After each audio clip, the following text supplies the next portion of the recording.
This video segment is about Standard 1 and your program's mission. When we say NASPA accreditation is mission-driven, it means that COPRA is looking to see that your decisions, your resources, your activities and strategies, the outputs and outcomes of your program, and the way in which you assess performance is all driven by the program's mission. So while all the standards are important, perhaps we can say this is kind of like being the Chief Justice who's first among equals on the Supreme Court. Among all the standards, really, Standard 1 has to take priority, and it is the starting point. COPRA talks about all the other standards flowing from your mission, flowing from Standard 1. As with all the videos, you should feel free to pause at any time to look more closely at a slide. I'm actually going to ask you several times to pause and think about information on a slide before we pick up and use that information. You can also download the slides and the notes that come with them. And as always, we try to emphasize that the videos are not intended to be a substitute for attending the Accreditation Institute. At least one member of your program should plan on attending the Institute because that's where we have opportunities to practice and apply some of the concepts from this and other video segments. So before we start talking about Standard 1 and its components, its requirements, and what goes into a good mission statement, let me introduce a concept that we're going to use in this video segment and in subsequent ones, and that's the concept of a red flag. It's a concept and it's a visual image that we use repeatedly. And a red flag is something that attracts COPRA's attention and makes COPRA question whether a program is in conformity with the standards. Now, it may be, upon closer examination and scrutiny, a program is able to justify what initially appeared to be a red flag and demonstrate that it is, in fact, in conformity with the standard. But the way to demonstrate that is in the context of a program's mission. So there are two lessons here, not only that we will be using this red flag symbol and concept throughout the video segments, but also that the mission is what determines whether or not a program actually is in conformity with the standards or not, or it's a very important contributing factor to COPRA's decision. So you need to spend time on that mission statement. Obviously, ideally, in reporting in your self-study report and in the observations of the site visit team during the visit, you want to avoid these red flags. But when and if they do occur, the mission will help you justify and explain why you engage in certain activities. So let's start out with a review of what should be in a mission statement. A mission, whether this is an individual statement in several sentences or a paragraph, or whether it's actually complex and in many parts, it might include a short mission statement and then accompanying goals and objectives. The format is not particularly important. What's important is the content. A mission should distinguish your program from others. This means it should distinguish a public affairs degree program from a professional degree program in business, in engineering, in law, in political science. But it also should distinguish your program from other programs within the public affairs field. What is it that's unique about your program? Who are you trying to serve? Are you intending to serve a particular geographic area? Perhaps close to where your program is based? Or do you have an international scope? Are you primarily focused on serving pre-service students who have practically no work experience? Or are you focused on serving a more experienced audience, students who have been working for several years? What public service values are most important in the context of your program? That should be part of your mission as well. There are a multitude of public service values, and all of them arguably are important.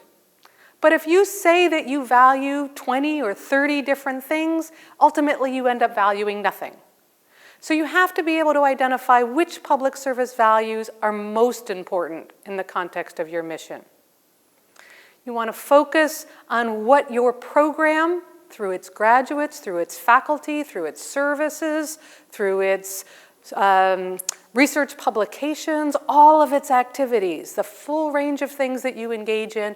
What outcomes do you want to have? What impact do you want to have on your students, on organizations, on the community? All of that is part of what should be in a mission.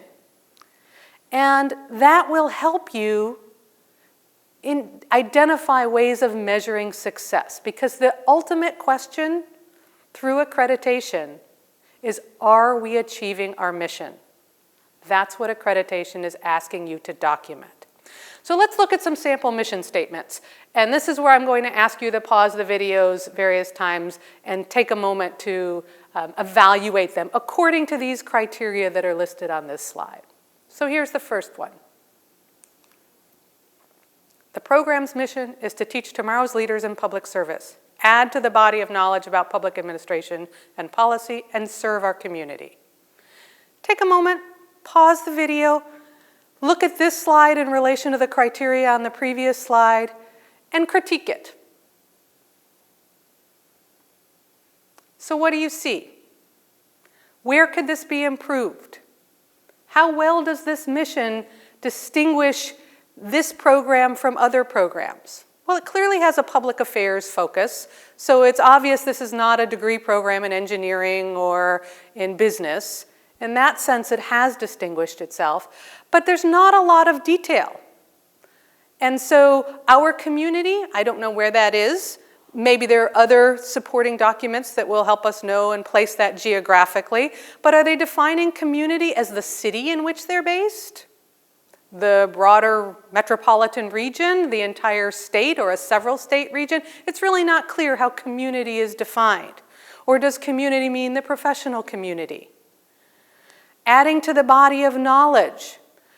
I'm not sure whether they're expecting their faculty to be publishing in peer-reviewed journal articles or contributing to applied and professional and trade journals. It's not clear because the mission is not particularly explicit. This is a noble mission. It's a mission that kind of sets lofty but vague goals, and it could be clarified.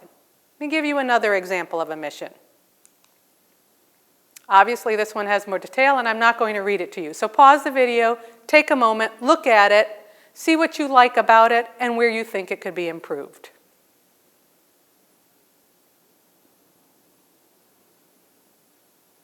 So in this case, we have a little bit more detail about the intended audience in terms of where we're placing students.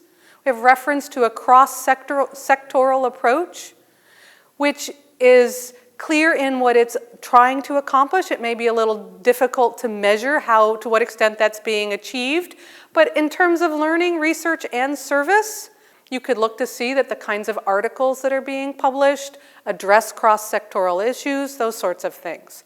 It identifies the values that are important at the end of that mission statement. So it's moving us towards greater clarity.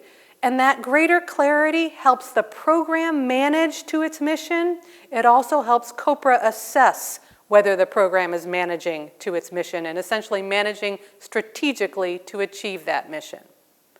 One more example I'm going to provide.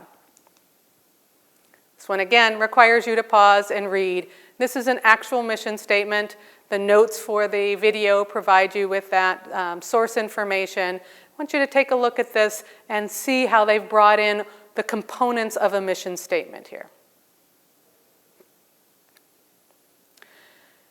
Now, as you look at these three samples of a mission statement, you might find that the first one has a certain amount of appeal because it's short, it's concise, and that does have a certain amount of appeal as a mission statement. Now, COPRA has absolutely no preference or requirement for the format of a mission statement. And it leaves a great deal of flexibility to programs, not only about the content of their mission statement, but how they present it. So if you like that short format, that's okay. You just need to have accompanying goals and objectives that answer the rest of the questions, that fill in the rest of the information. Or you can have a very detailed mission statement like this one that's on the third sample.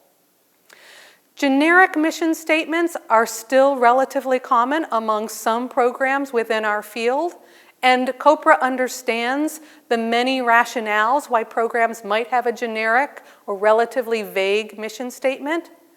They're not forbidden, but they do complicate the task of managing the program to the mission.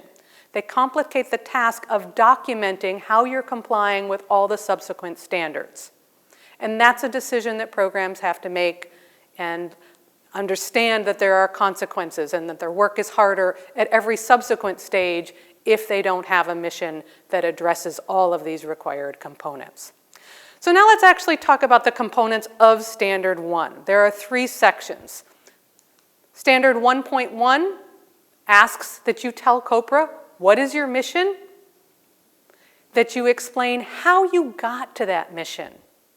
There are a variety of different processes you could use. The key is that you engage your stakeholders and that you regularly reassess whether that mission is still appropriate for your program.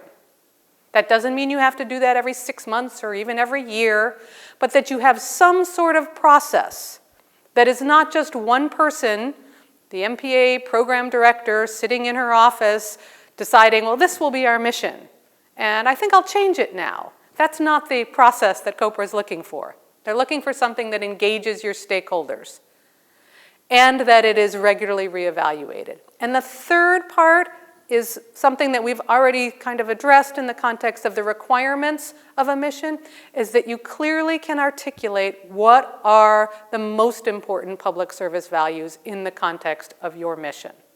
So that's Standard 1.1. Standard 1.2 asks you to identify what are your performance expectations given your mission.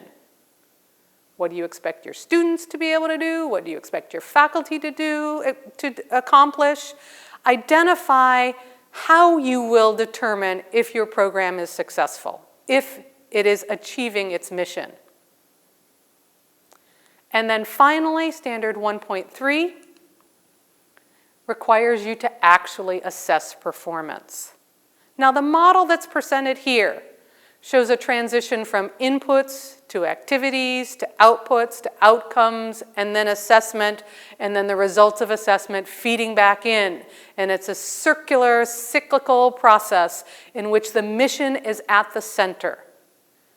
We're going to talk about this model in a subsequent video segment focused on logic models, because essentially this is a visual depiction of a logic model. But that concept is so essential, so important that it deserves a separate video segment. COPRA members often get questions about, from programs that don't understand, can't quite sort out the difference between the requirements of Standard 1.3, assessing performance, and Standard 5, where they're asked to assess student learning and student competencies. They're related. This 1.3, assessing performance, is the overarching or umbrella concept, and assessing student learning is just one piece, albeit an important piece, just one piece. And in the context of a logic model, we're going to illustrate how those are related and also how the logic model pulls together all of the standards. And in fact, every program is required to have a logic model and present that to COPRA. You'll also see on this graphic presentation, there are a few of the red flags off to the sides.